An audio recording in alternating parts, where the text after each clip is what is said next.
आयोजित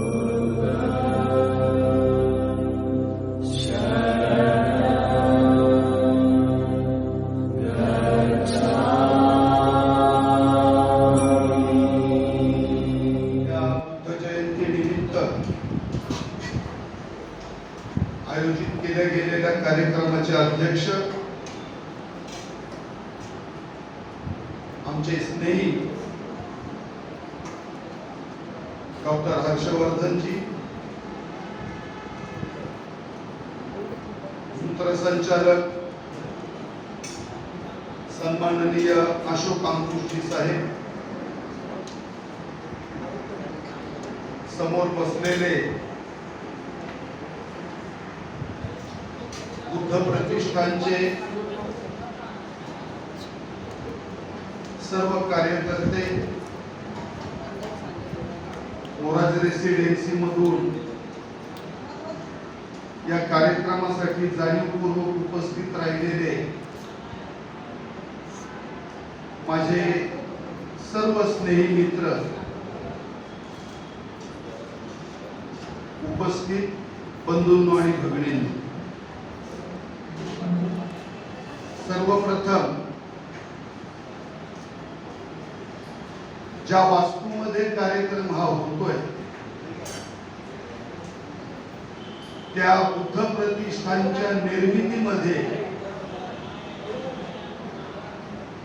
या वास्तूच्या सुरुवातीपासून जे असंख्य कार्यकर्ते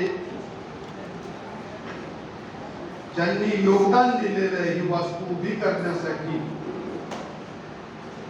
आणि सध्याची कार्यरत असणारी कार्यकारिणी, या सर्व बांधवांचं आणि भगिनींचं मी या वास्तू निर्मितीबद्दल सर्वप्रथम मनापासून अभिनंदन करतो, धन्यवाद देतो। याचं कारण असं आहे की रचनात्मक कार्य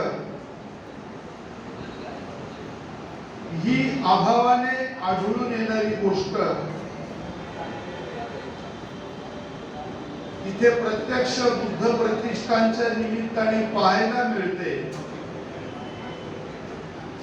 याचा मला मनस्वी आनंद आहे। अपेक्षा एवढीच आहे की ही वास्तू हे आंबेडकरी विचारांचं, तथागत गौतम बुद्धांच्या विचाराचं, त्यांच्या सांस्कृतिक आणि सामाजिक विचारांचं केंद्र व्हावं आणि ते होईल याबद्दल माझ्या मनात शंका नाही। मी प्रथमतःच आपल्या सर्वांना बुद्ध जयंतीच्या निमित्ताने हार्दिक हार्दिक शुभेच्छा देतो आणि भाषणाला सुरुवात करण्यापूर्वी आमचे आदर्श तथागत गौतम बुद्ध, संतांचे संत संत कबीर, राजश्री शाहू महाराज, महात्मा ज्योतिबा फुले आणि भारताचे भाग्य विधाते, आपले मुक्तीदाते डॉक्टर बाबासाहेब आंबेडकर या आदर्शांना विनम्र अभिवादन करतो। खरं तर आमचे स्नेही आणि मेहुणे मधुकरराव साळवे, आमचे आदरणीय खाडे साहेब आणि डॉक्टर हर्षवर्धनजी यांच्या आग्रहाखातीर एक वक्ता म्हणून या ठिकाणी मी उभा आहे। परंतु मला हर्षवर्धन साहेबांनी सांगितलं होतं की वैशाखी पौर्णिमेचं महत्व किंवा अशा अर्थाने जे काय तुम्हाला बोलता येईल ते बोला। मी त्यांना नम्रपणे सांगितलं की वैशाखी पौर्णिमा हा तसा जवळजवळ सर्वांना माहिती असलेला विषय आहे आणि आपण समोर बसलेले सर्व बंधू भगिनी एवढे सुजाण, एवढे स्फूर्तने आणि बुद्धिजीवी वर्गातले आहात की या विषयाने पुन्हा काही सांगावं बोलावं असं मला काही वाटत नाही. आणि म्हणून मी त्यांना सांगितलं होतं, मला त्यांनी विचारलं की तुम्ही कुठल्या विषयावर बोलणार. म्हटलं चला डॉक्टर आंबेडकरांनी धम्मक्रांती या विषयावर मी बोलेन. परंतु निमंत्रण पत्रिका पाहिल्यानंतर त्या पत्रिकेमध्ये ह्या विषयाचा काही उल्लेख मला सापडला नाही.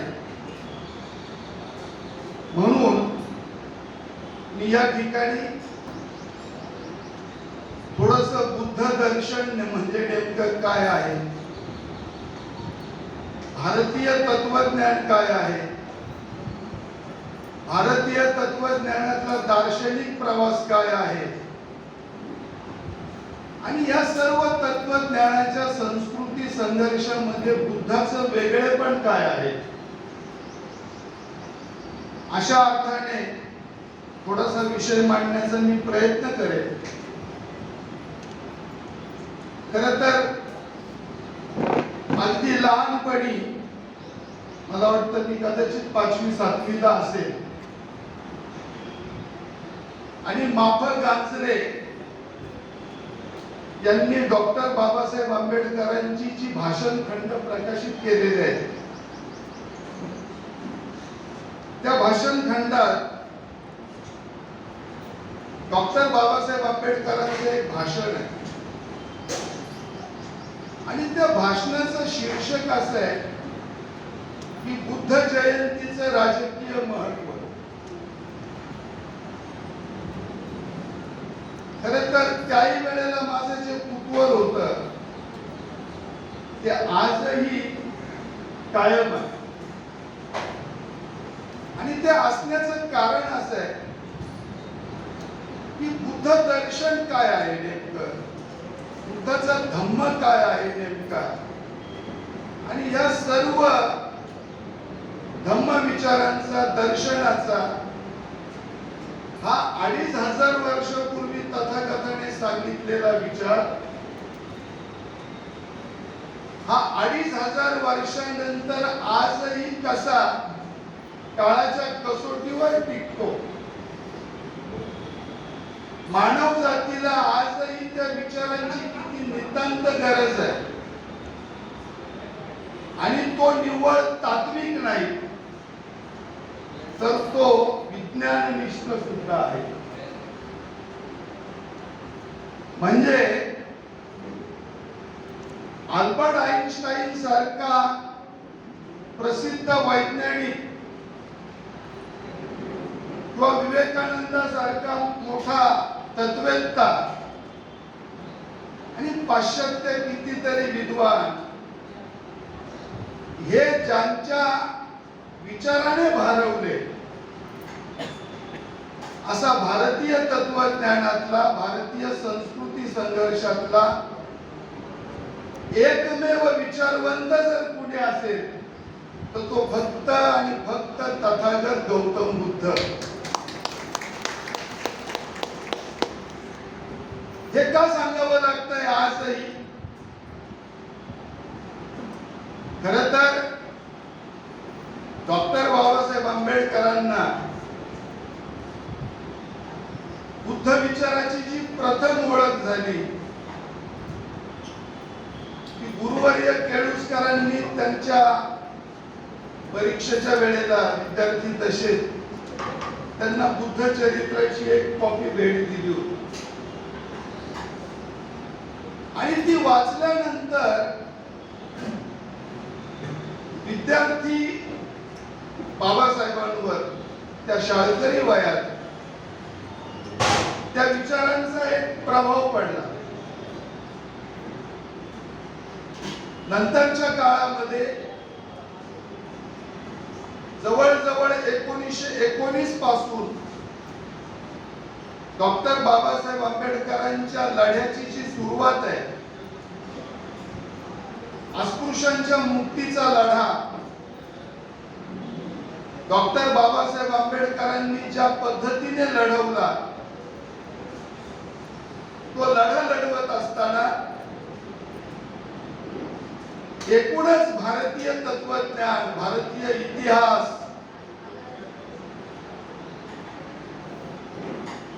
भारतीय अर्थकारण, भारतीय राजकारण या सर्व गोष्टींचा व्यासंग डॉक्टरांचा अव्याहतपणे चालू होता. ढोबळमानाने आपण असं समजतो की 1956 ला बाबासाहेबांनी धर्मांतर केलं, नागपूर मुक्कामी आपल्याला बौद्ध धर्माची दीक्षा दिली आणि मग बौद्ध धर्माच्या विचारांचं वारं वाहायला लागलं. खरं तर ते तसं नाहीये. भारतामध्ये बाबासाहेबांच्याही अगोदर काही मंडळी या दृष्टीनं धार्मिक काम करत होती. त्याच्यामध्ये प्रामुख्यानं मद्रास प्रांतामध्ये अयोध्यदास नावाचे विद्वान होते. त्यानंतर पी लक्ष्मी नरसू, म्हणजे ज्यांच्या द इसेन्स ऑफ बुद्धिझम, बौद्ध धर्माचे सार, या ग्रंथाचा फार परिणाम डॉक्टर साहेबांवर झाला. डॉक्टर नायर ही सगळी मंडळी मद्रास प्रांतामध्ये बौद्ध धर्माचं काम नेटाने करत होती. 1910चं जे सेन्सस आहे, जनगणना, त्या जनगणनेमध्ये बौद्धांची संख्या मद्रास प्रांतातल्या त्या काळात 18,000 होती. इसेन्स ऑफ बुद्धिझम हा ग्रंथ पी लक्ष्मी नरसूंचा ज्या वेळेला डॉक्टरांना उपलब्ध झाला, कर्मचारी कंपनी होती त्या काळची प्रकाशन संस्था, बाबासाहेब प्रभावित झाले आणि ती प्रत जवळजवळ दुर्मिळ होती. तो ग्रंथही उपलब्ध नव्हता. डॉक्टर बाबासाहेब आंबेडकरांनी 1948 साली तो ग्रंथ इसेन्स ऑफ बुद्धिझम हा प्रस्तावनेसहित प्रकाशित केला. एक दीर्घ प्रस्तावना लिहिलेली आहे डॉक्टरांनी. त्यामुळे बौद्ध धर्माचा प्रचार प्रसार हा जरी त्या काळात होता, पण त्याला एक मर्यादा होती. श्रीलंकेमधली साऊथ बुद्धिस्ट सोसायटी ही संस्था मद्रास मधल्या त्या कार्यकर्त्यांना बुद्ध धर्माच्या प्रचारासाठी काही प्रमाणात मदत करीत असत. परंतु 1956चं जे धर्मांतर आहे, डॉक्टर बाबासाहेब आंबेडकरांनी घडवून आणलेलं, जगाच्या इतिहासामध्ये या क्रांतीला तोड नाही.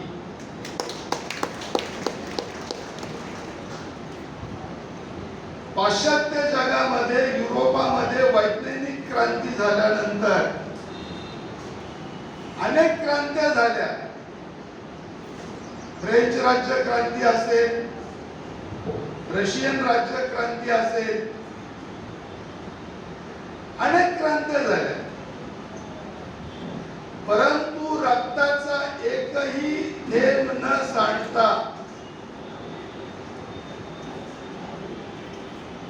सर्वसामान्य माणसाच्या जीवनामध्ये जगामध्ये आमूलाग्र सांस्कृतिक बदल घडवून आणणारी क्रांती जगाच्या इतिहासात कुठली असेल तर ती नागपूरचा धम्मदीक्षा सोहळा. का आकर्षण होतं बाबासाहेबांना बुद्धाचं? भारतीय तत्वज्ञान मी मगाशी तुम्हाला सांगितल्याप्रमाणे हा दार्शनिक प्रवास आहे आणि तो फार फार तर अलीकडच्या 5000 वर्षापूर्वीचा आहे. म्हणजे वेद वाङ्मय जे आहे ज्याची सुरुवात ढोबळ नावाने आपण ऋग्वेदापासून मानतो, या ऋग्वेदापासून नंतरचे जे दार्शनिक होऊन गेलेले आहेत त्याची सुरुवात कुठून आहे माहित आहे का? ही चराचर सृष्टी, ही झाडं, हे पक्षी, हा सूर्य, हा चंद्र, हे नवांगण, हे तारे, हे आले कुठून? याचा कुणी निर्माता आहे का? हे जग नियंत्रित करणारी कुणी शक्ती आहे का? वेदांमध्ये आहे ना निसर्ग प्रार्थना याच्याशिवाय दुसरं काही नाही. मी जर वेद वाचले तर हे इंद्रा आम्हाला प्रसन्न हो, आम्हाला आमची जनावरं चांगली दूध देऊ दे, पाऊस पडू दे, अन्नधान्य पिकू दे, या प्रार्थना आहे. आणि नंतरच्या काळामध्ये मग माणूस, त्याचा जन्म, त्याचा मृत्यू, मग त्याचा आत्मा असतो का, त्याचा आत्मा नसतो का, त्याचा पुनर्जन्म आहे का, मेल्यानंतर त्याचं काय होतं? म्हणजे बुद्धाच्या अगोदरच्या तत्त्वज्ञांनी ऐहिक जगाकडे लक्ष दिलेलं नाही आणि ते सर्व पारलौकिक जगाची चर्चा करत राहिले. पारलौकिक जग, स्वर्ग, स्वर्गामध्ये मग काय मिळणार, या चर्चा. आणि म्हणून ही जी दार्शनिक परंपरा आहे, या दार्शनिक परंपरेमध्ये न्याय दर्शन असेल, वैशेषिक असेल, सांख्य असेल, योग असेल, मीमांसा असेल आणि शेवटचं पूर्व मीमांसा, ज्याला आपण अद्वैत वेदांत म्हणतो, मध्य शंकराचार्याचा, ही चर्चा अशी एवढ्या घाईघाईत आणि गडबडीत सांगू शकणार नाही. पण एक सांगतो, बुद्धाच्या काळामध्ये असलेली श्रमण संस्कृती विश्वाच्या सत्याचा शोध घ्यायचा, माणसाच्या आयुष्याबद्दलच्या प्रश्नांचा विचार करायचा, असे अनेक दार्शनिक जे बुद्धाच्या समकालीन होते. म्हणजे अगोदरचा चार्वाक असेल, ज्याला लोकायतिक तत्वज्ञान आपण म्हणतो, किंवा जैन धर्माचा महावीर असेल, किंवा बुद्धाच्या समकालीन असणारे जे वेगवेगळे दार्शनिक आहेत, अजित कष्टकंबलीचं नाव आपण ऐकलं असेल, तो उच्चवादी होता. बगुत कात्यायन, निगट नागपूर, ही सगळी मंडळी ही शोध घेत होती. बुद्ध असा पहिला तत्वज्ञ आहे की त्याने या पारलौकिक जगातून, या स्वर्ग नरकाच्या कल्पनेतून, या ईश्वर आत्म्याच्या कल्पनेतून माणसाला बाहेर काढलं. आणि बुद्धाचं तत्वज्ञान जे उभं राहिलं ते माणूस आणि या जगातलं माणसाशी असणारं त्याचं नातं म्हणजे बुद्धाचा धम्म हा मानवी सुखादुःखाचा केंद्रबिंदू बनला. आणि बुद्धाने आपलं तत्वज्ञान अत्यंत सोप्या भाषेत सर्वसामान्य माणसाला समजेल अशा भाषेत सांगितलं. परंतु हे सांगत असताना बुद्धाने जो खास संदेश आपल्याला दिलाय की तुम्ही डोळे झाकून मी सांगतो त्यावर विश्वास ठेवू नका. तुम्ही तुमच्या ज्ञानाच्या कसोटीवर माझे विचार तपासून पहा. ते परवडले तर घ्या, अन्यथा सोडून द्या.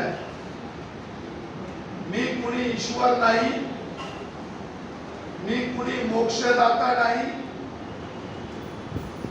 मी कुणी ईश्वराचा पुत्र नाही किंवा मी कुणी ईश्वराचा प्रेषितही नाही. मी तुमच्यासारखा एक माणूस आहे आणि मला जे काही या जगातल्या माणसाच्या दुःखाचं ज्ञान झालं ते मी सांगण्याचा तुम्हाला प्रयत्न केलाय. आपण त्या मार्गाने जा. सोपं तत्वज्ञान आहे बुद्धाचं. खरं म्हणजे हर्षवर्धन साहेब, बुद्ध तत्वज्ञान ही एक एवढी सरळ आणि साधी गोष्ट आहे. काय आहे बुद्ध तत्वज्ञान? अगदी 2-4 मिनिटात सांगायचं झालं तर त्याने बघितलं की थोड्याशा पाण्यामध्ये जशी मासे तडफडतात तसा हा पृथ्वीवरचा माणूस का तडफडतो? त्याला कुठली लालसा आहे? तो कशाने पेटून उठलाय? तो एकमेकाच्या जीवावर का उठलाय? बुद्धाने जी काय त्याला ज्ञान प्राप्ती झाली त्याच्यामध्ये एक साधं तत्व त्याला सापडलं की या जगामध्ये दुःख आहे. त्या दुःखाची काही कारण आहेत. ती दुःख निर्मिती होते परंतु त्या दुःखाचा नाशही केला जाऊ शकतो. त्याला दुःख निरोधगामी पटिपदा असं आपण म्हणतो.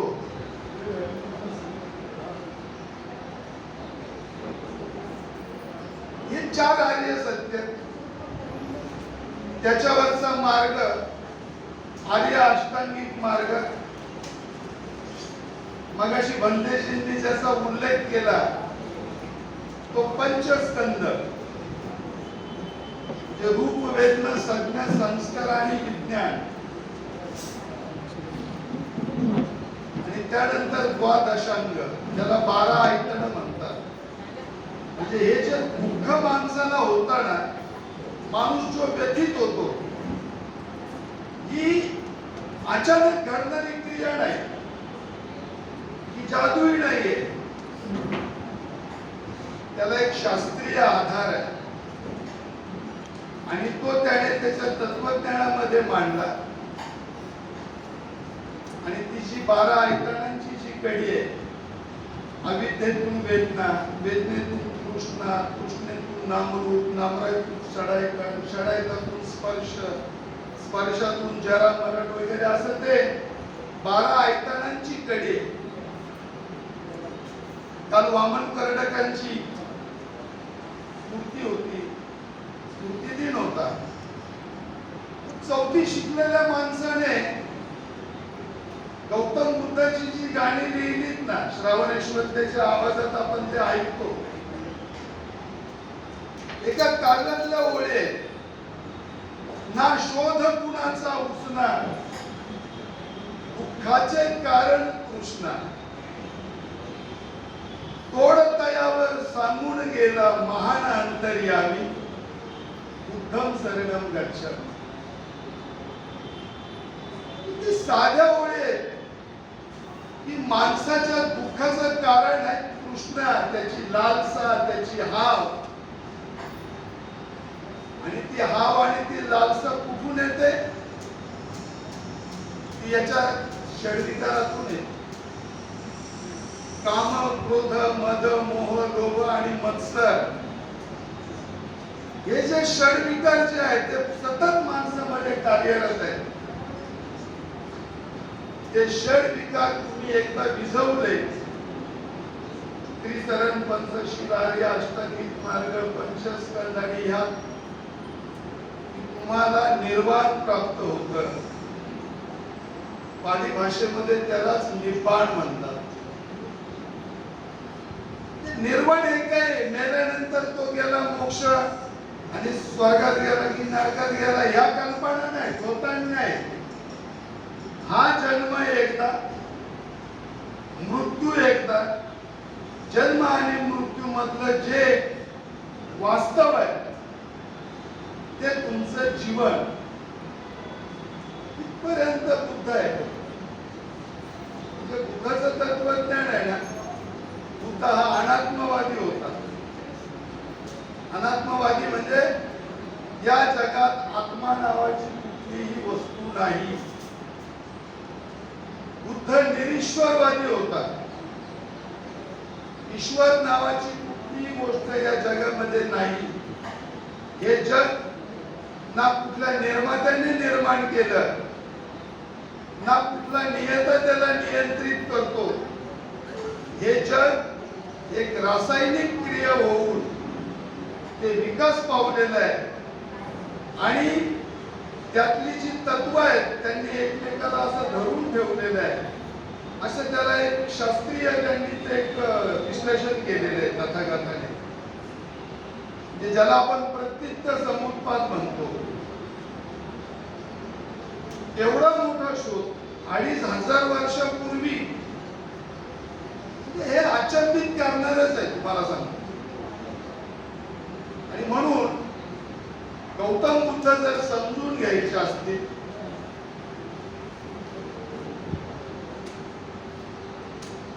तर बुद्धाचा हा दार्शनिक प्रवास हा पहिल्यांदा समजून घेतला पाहिजे. आणि तो इतर भारतीय तत्वज्ञांपेक्षा, दर्शनांपेक्षा कसा वेगळा आहे. आणि हे समजून घेत असताना तुम्हाला पॅरलल एकीकडे बाबासाहेबांच्या अस्पृश्य मुक्तीची चळवळ, त्याच्या जोडीला चालत असलेली बाबासाहेबांची सांस्कृतिक चळवळ, या दोन्ही गोष्टी एकत्रितपणे तुम्ही जर समजून घेतल्या नाही तर तुमची फार मोठी गल्लत होऊ शकते. एक कार्यकर्ता म्हणून हे सांगतोय, कारण त्या निमंत्रण पत्रिकेत जेव्हा मी वाचलं बौद्ध धर्माचे गाडे अभ्यासक, मला थोडस नवलच वाटलं. म्हटलं हा शोध कसा काय लागला माझ्या मित्रांना. मी अजिबात बौद्ध धर्माचा गाडा अभ्यासक नाही, पण जे गाडे विद्वान आहेत बौद्ध दर्शनावरचे,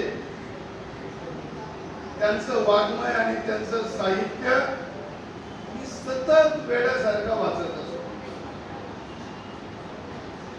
बौद्ध दर्शनावरचा सर्वात प्रभावी ग्रंथ तुम्हाला सांगतो, आचार्य नरेंद्र देवांचा बौद्ध धर्मदर्शन. राहुल सांकृत्य, धर्मानंद कोसंबी, भतंत आनंद कौसल्यन, बलदेव उपाध्याय, गोपीनाथ कविराज प्रचंड लिहून ठेवलंय बौद्ध दर्शनावर. आज खरंच सांगू का, माझी एक खंत आहे हर्षवर्धन साहेब. 56ला बाबासाहेब गेले, नागपूर मुक्कामी 56लाच धर्मांतर झालं. बाबासाहेबांना या दृष्टीने फार काही आपल्याला मार्गदर्शन होईल असं लिहायची संधी मिळाली नाही. 65 वर्षाचं आयुष्य ज्या माणसाला लाभलं आणि आभाळाला गवसणी घालणारं काम ऐतिहासिक त्या माणसाने करून ठेवलं, हे सगळं थक्क करणार आहे. एक गोष्ट तुमच्या माहितीसाठी सांगतो की जगामध्ये ज्या ज्या राष्ट्रांमध्ये बौद्ध धर्माचा प्रचार आणि प्रसार झाला, त्यातल्या अनेक राष्ट्रांनी बौद्ध धर्माच्या म्हणजे बाबासाहेबांच्या धम्मदीक्षेवर किंवा धर्मांतरावर टीकेची झोड उठवली. प्रचंड टीका केलेली आहे बाबासाहेबांवर, टीका केली. तुम्ही जर डॉक्टर बाबासाहेब आंबेडकरांचं एक महत्वाचं पुस्तक नक्की वाचा,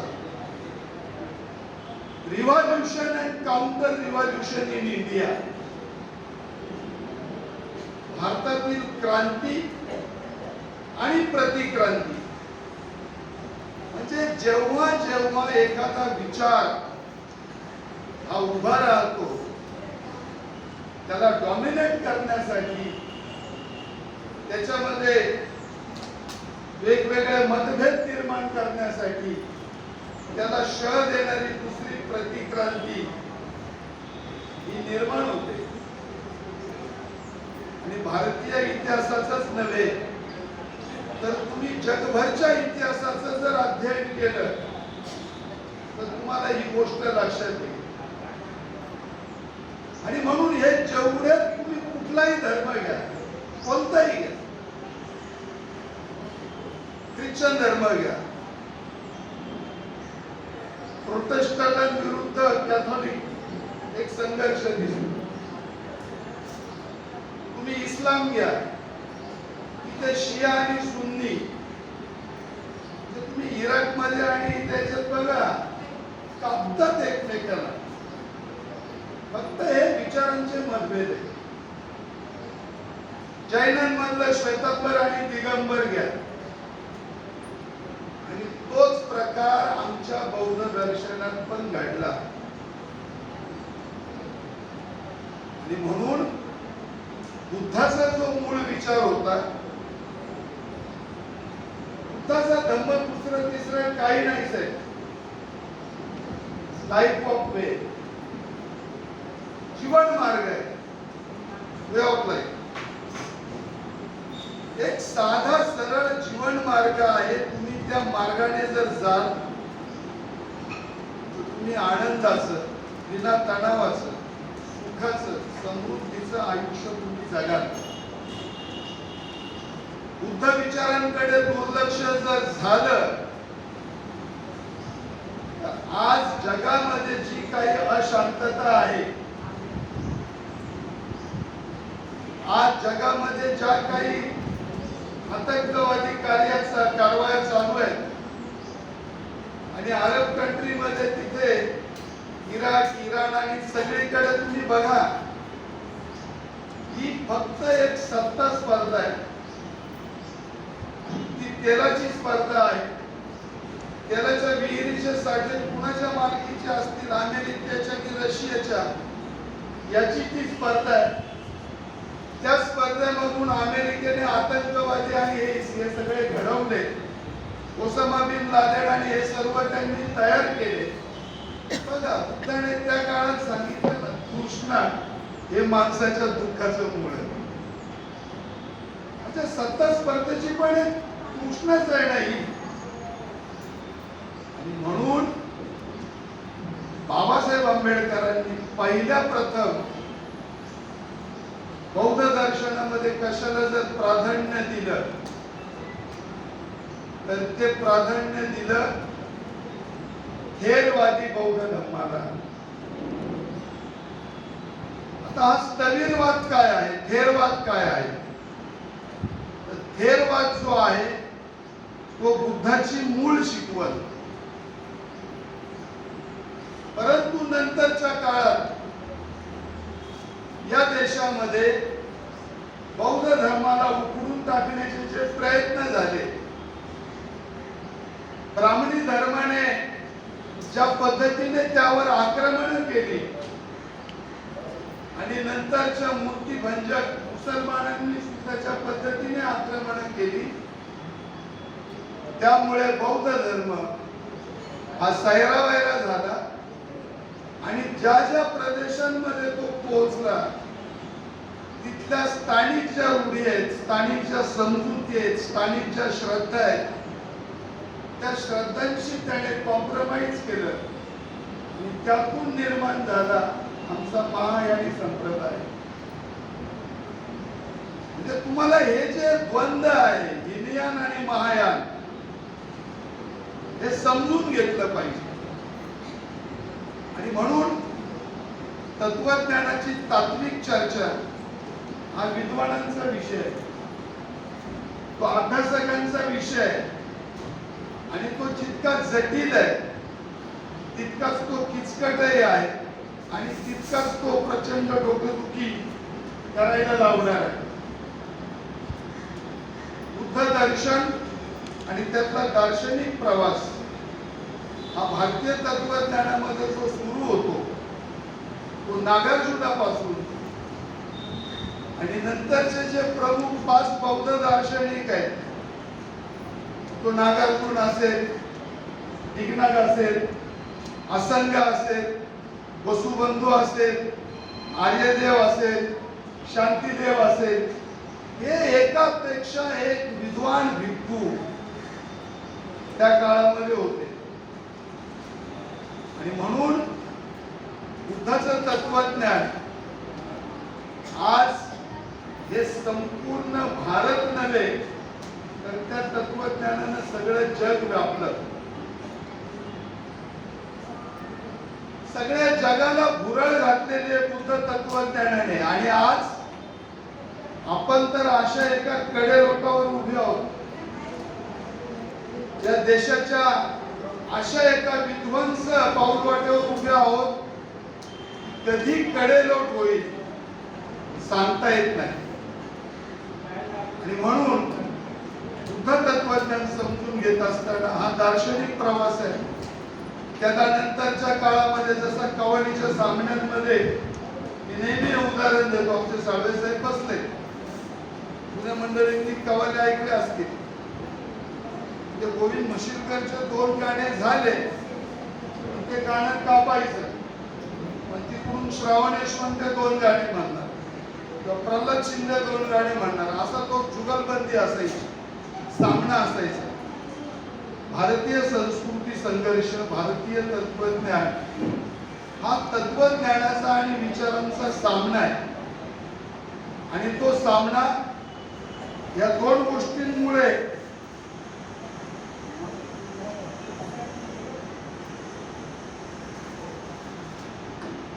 हा या 2 गोष्टींभोवती केंद्रभूत झालेला आहे. आणि ती लढाई आहे भौतिकवाद विरुद्ध चैतन्यवाद. त्याला फिलॉसॉफीच्या भाषेमध्ये आयडियलिझम किती प्रमाणात करायचं आणि भौतिकवादी दृष्टिकोन, सामाजिक दृष्टिकोन, सामाजिक आचरण हे किती प्रमाणात करायला पाहिजे हे आपल्याला एकदा ठरवता आलं पाहिजे. आणि ह्या दृष्टीने जर पाहिलं तर मला वाटतं बाबासाहेब आंबेडकरांच्या एकूणच चळवळीचे जे उद्दिष्ट आहे, संपूर्ण आंबेडकरी मुक्ती लढ्याचं उद्दिष्ट मी फक्त 2च शब्दात सांगेन की या देशामध्ये जातीविहीन आणि वर्गविहीन समाज रचना निर्माण करणं आणि सामाजिक आणि राजकीय लोकशाही बरोबरच आर्थिक समता प्रस्थापित करणं हे आंबेडकरी लढ्याचं उद्दिष्ट आहे. आणि हे उद्दिष्ट साध्य करत असताना डॉक्टरांना या देशातली संसदीय लोकशाही यशस्वी होण्यासाठी सर्वात महत्त्वाची गोष्ट जर कुठली वाटली तर ती आहे या देशामध्ये बौद्ध धर्माचा प्रसार आणि प्रचार व्हायला पाहिजे. आणि म्हणून त्यांनी सांगितलं मी सर्व भारत बौद्धमय करेन. तर हे सगळा भारत बौद्धमय करेन म्हणजे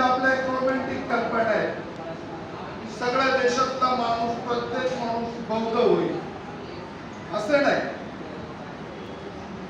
इथे 80% हिंदू आहेत, 12% मुसलमान आहेत आणि 0.7% आताचे नवबौद्ध आहेत. बौद्ध होणं म्हणजे काय? आपण बौद्ध आहोत म्हणजे नेमकं काय? तर आपण बौद्ध असणं म्हणजे आपल्याला प्रतीत्य समुत्पाद कळला पाहिजे, आपल्याला कार्यकारण भाव कळला पाहिजे, आपल्याला प्रत्येक गोष्ट जी घडते निसर्गामध्ये, माणसाच्या जीवनात, संसारात, प्रपंचात, वैयक्तिक जीवनात, ही कोणतीही गोष्ट ही कारणाशिवाय घडत नाही.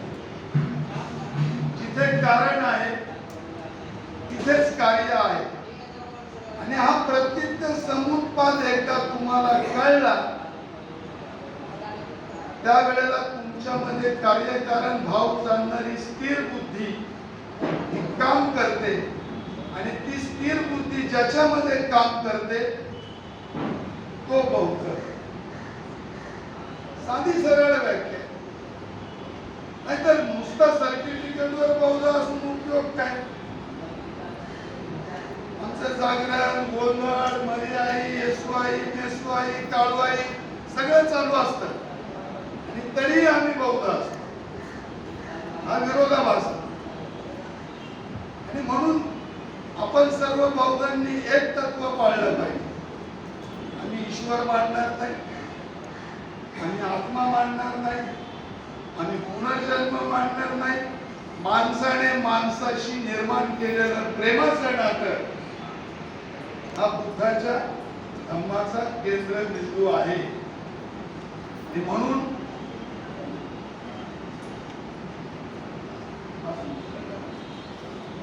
आणि म्हणून त्यांना एक ठाऊक होतं बाबासाहेब.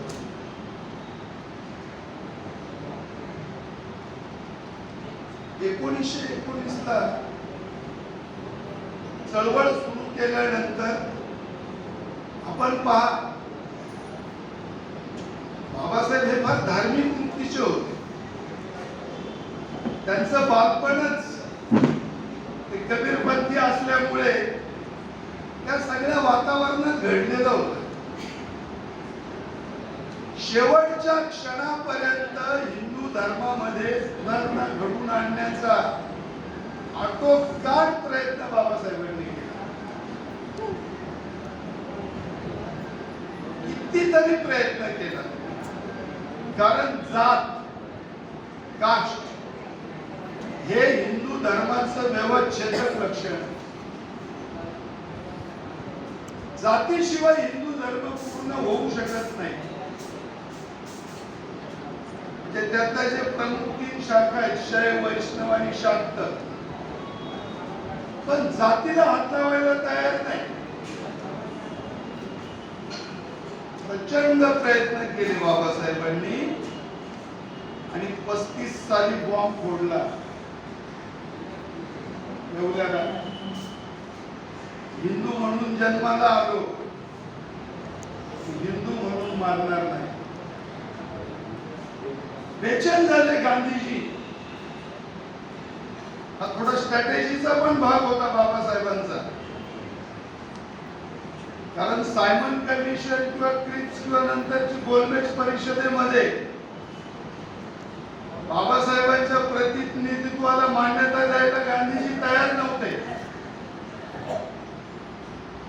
35ला धर्मांतराची घोषणा केल्यानंतर सरदार वल्लभभाई पटेलांना गांधीजींनी विनवलं की मन वळवा त्यांचं. सावरकरांनी आटोकाट प्रयत्न केले, बाबासाहेबच ते 35 ते 56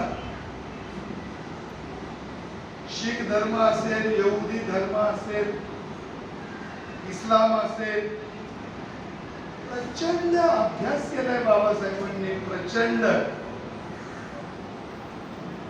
त्यांना एक जाणवलं, या देशातल्या संस्कृतीशी,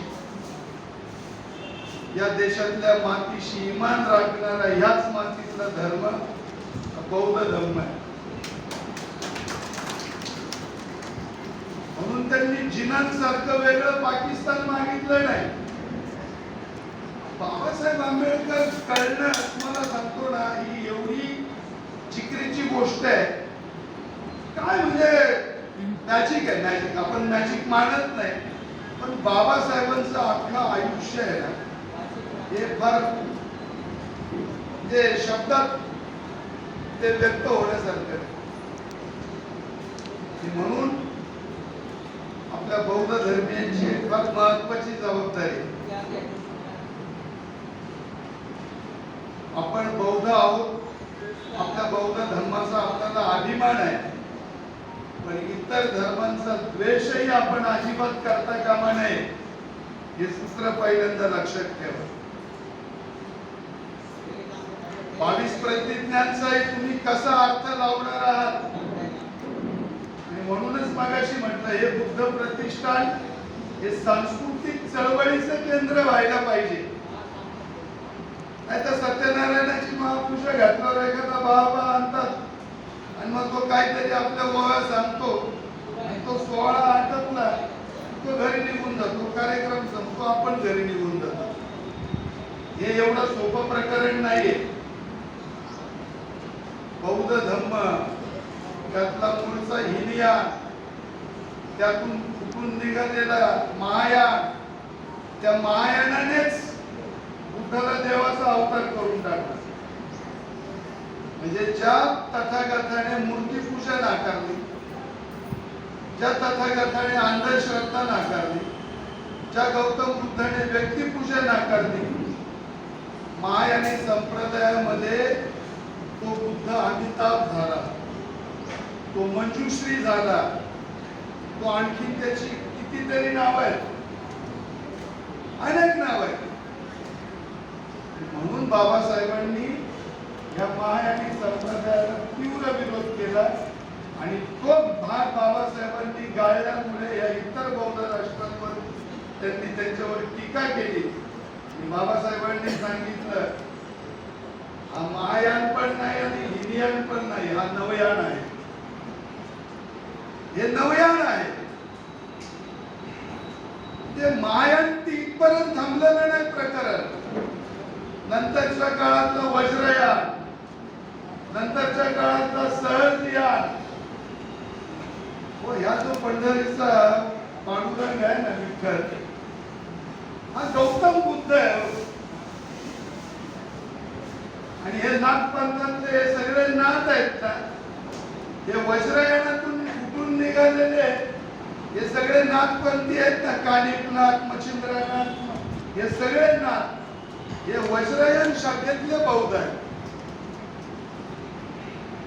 हे भगवा भगवा आता ओरडतात ना, हा वज्रयानाच्या शाखेतला तो जो भगवान आहे, त्या भगवानाचा तो बघा ना, तो झेंडा जो आहे ना, तो भगवान. म्हणजे हे महाराष्ट्र धर्माचं जे प्रतीक आता समजलं जातं ना, तो भगवा हा मूळचा बौद्ध धर्मापासून आलेला आहे. आणि या महाराष्ट्रामध्ये बुद्ध धर्म किती मोठ्या प्रमाणात होता. म्हणून मला वाटतं तुम्हाला वेळ अधिक मी घेणं योग्य नाही, पण एवढंच सांगतो जाता जाता, बौद्ध दर्शन याचा तौलनिक अभ्यास व्हायला पाहिजे. या देशामध्ये घटना देताना बाबासाहेब आंबेडकरांनी इशारा दिला की घातपाताचे मार्ग तुम्ही टाळले पाहिजे, हिंसेचे मार्ग तुम्ही टाळले पाहिजे,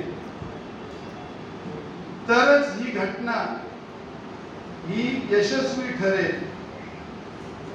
कारण मी दिलेली घटना हा संविधानात्मक तरतुदींचा सांगाडा आहे फक्त, पण त्याच्यावर आवश्यक असणारं मूठमाप हे तिच्या आचरणातूनच तयार होईल, त्याचं सदृश्य दिसेल. हे व्हायचं असेल तर ह्या जाती प्रथा, एवढ्या वेगवेगळ्या परंपरा, एवढे संप्रदाय, हा देश एक संघ कसा ठेवला.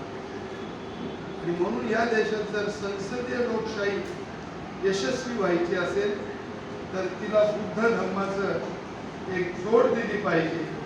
आणि म्हणून बौद्ध धर्माला ते सामाजिक क्रांती यशस्वी करण्यासाठीच साधन मान साध्य नव्हे. आणि ह्या दृष्टीने मला वाटतं इथून पुढची बुद्ध चर्चा सुरू व्हावी. त्या दृष्टीने वेगवेगळे जे विद्वान मंडळी असतील, अभ्यासक असतील, त्यांची मतमतांतरं होतील. या कामाला बुद्धी प्रतिष्ठानने मला वाटतं प्रोत्साहन द्यावं आणि हे चळवळीचं एक सांस्कृतिक केंद्र व्हावं अशा तऱ्हेची एक माफक अपेक्षा व्यक्त करतो. आणि मला आपण बोलवलं आणि शांतपणे ऐकून घेतलं त्याबद्दल आपल्याला मनापासून धन्यवाद देऊन आपली रजा घेतो. जय भीम, जय महाराष्ट्र, जय भारत.